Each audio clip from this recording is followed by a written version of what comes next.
welcome back to my channel. So today we are going to talk about books.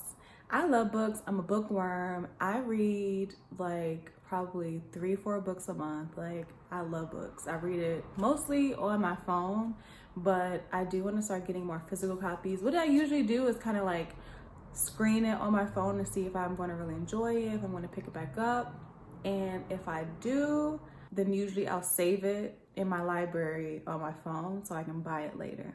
So in this case, I haven't bought the books because I've been saving for this trip and, car stuff, life just happens. But these books that I'm about to tell you about right now, definitely buying. The first one I actually do have. I got this, I think for Christmas last year. Either Christmas or Valentine's Day. I want to say Christmas. And this is Auntie Shell. You know I had to get it. And, she thick. But they got pictures in here. Like she all, her as a little kid. And her and Barry, aka Barack. Always gonna be my president. And then when Malia and Sasha were little, and just like, there's pages of pictures, so that's lovely to have. And she has like a little caption with each one, and you just love to see it. And I really like this book because, to be honest, I didn't know much about her background. I know she's just very like educated and she has all these degrees and she was a lawyer and she was a bad bee, even before she met Barack, And one of my favorite quotes is actually, behind every great man there's an even greater woman. And I really, really, truly, wholeheartedly believe that that's the case with Michelle Obama. And I just loved hearing her story. I loved how she kept it real about her time in the White House. Like, sis was like, no. No, she talked about how she felt when he was trying to run for things in Illinois before he even thought about running for office, presidential office. And she just really talked about how she remained true to herself. The sacrifices that they made in their relationship and their marriage, parenting, like, I was just like, sis, like, dang, man, Black woman, man, that's really all I can say. I love how she talked about her grind and her long nights to become who she wanted to be. Like, this was really, becoming was such a perfect title because it literally, like, just talk about everything that she went through to become the woman she is today. And I think that's just so inspirational. And I hope young women read this book because the road's not going to be easy, but we can still do it. It's never too late. I hope even middle-aged women, older women read this and was inspired by it. I'm going to be looking at my notes.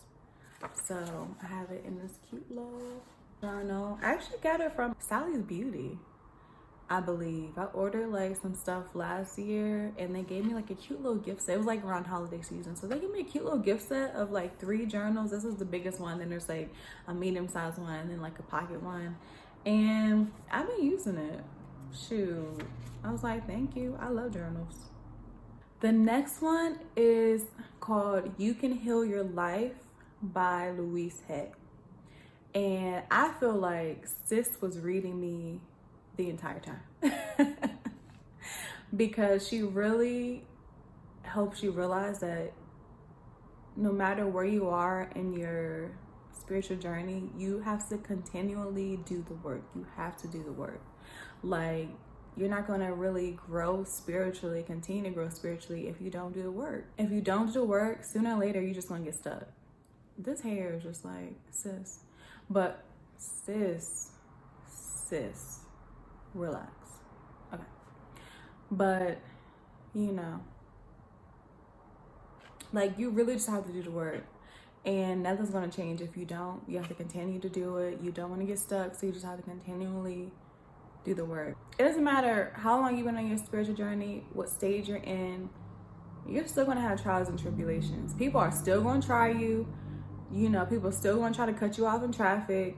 People are going to talk about you behind your back, even though you thought that you were friends, boyfriends, relatives. They're going to disappoint you. But you have to choose to let that make you bitter, or to take that as a lesson and grow from it. And I feel like this book, along with a couple other books, like really helped me see that. And in this book, it just reiterated how you can't change people, but you can change yourself. Like, that's really the gist that I got from this book. And it was just really good. It was really, really good. The next book is The Power of Now by Eckhart Tolle. So, you know, you probably heard this from all spiritual leaders and even Oprah. I feel like Oprah loves this book. Auntie Oprah be knowing.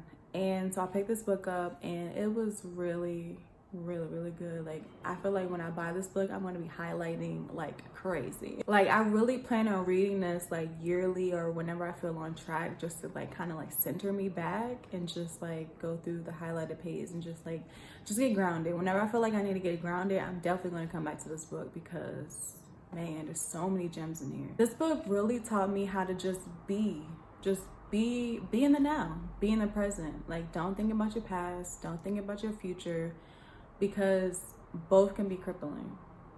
In the past, it's like, man, if I were to really sit up here and think about everything that I went through, I would be depressed. I really would. And that's just what it is. But I choose not to. I choose not to be depressed. You know, I choose to have positive thoughts for the most part. You know, I'm still human. I just came out of a couple of days where I was just not in the right mental space. And I might actually make a video on that, on what I did to get me out of that funk. But, you know, just be present. Like, you can't even think about the past because it already happened. You can't change it. It doesn't matter how many times.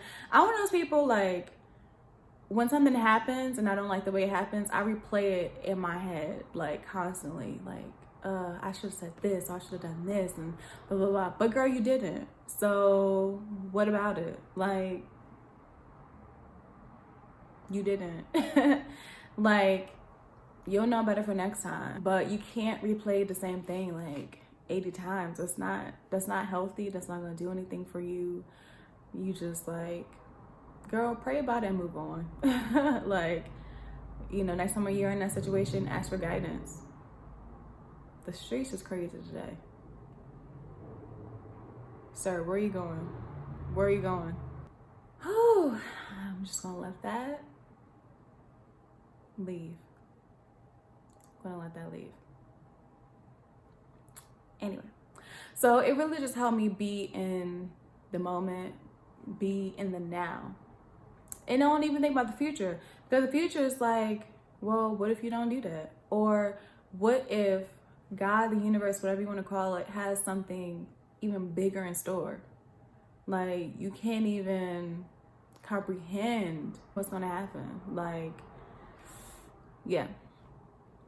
So don't focus too much on the future as well, because you're just gonna get stuck, and then it's like you're gonna have these big dreams. It's like, I don't know what to do, I don't know what to do. So to just like breaking it down, chunking it, making sure that that's even in alignment with who you really are, not what society wants you to be, not what your parents want you to be, not what your significant other wants you to be, but what aligns with what you want to do. You gotta get clear on that first, but just be in the now, because you'll figure that out if you're in the now. The next one, y'all might read me for this. Y'all might be like, girl. The next one is Ask and It Is Given by Jerry and Esther Hicks. So this one is interesting. I would say to take it for what it is.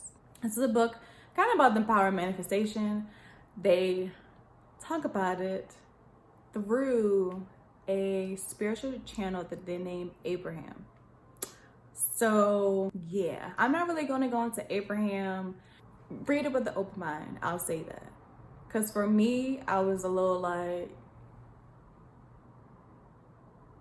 but I kept reading it and I still got some good lessons out of it. You know, like, hey, that's your thing, that's your thing. So The Green Smoothies for Life by J.J. Smith.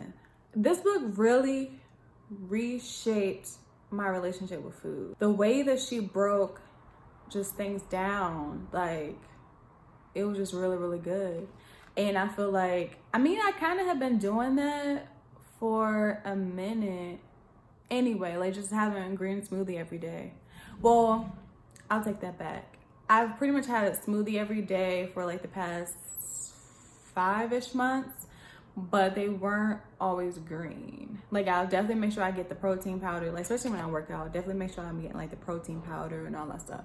But as far as like putting like kale and other greens in it, it's kind of like when I feel like it. But it really helped me like have greens with every meal. Try to have greens with every meal. Like, why not? It'll only benefit you. So having the green smoothies for life is something I definitely want to take on with me. I definitely want to continue it. I definitely want to have a green smoothie every day for life.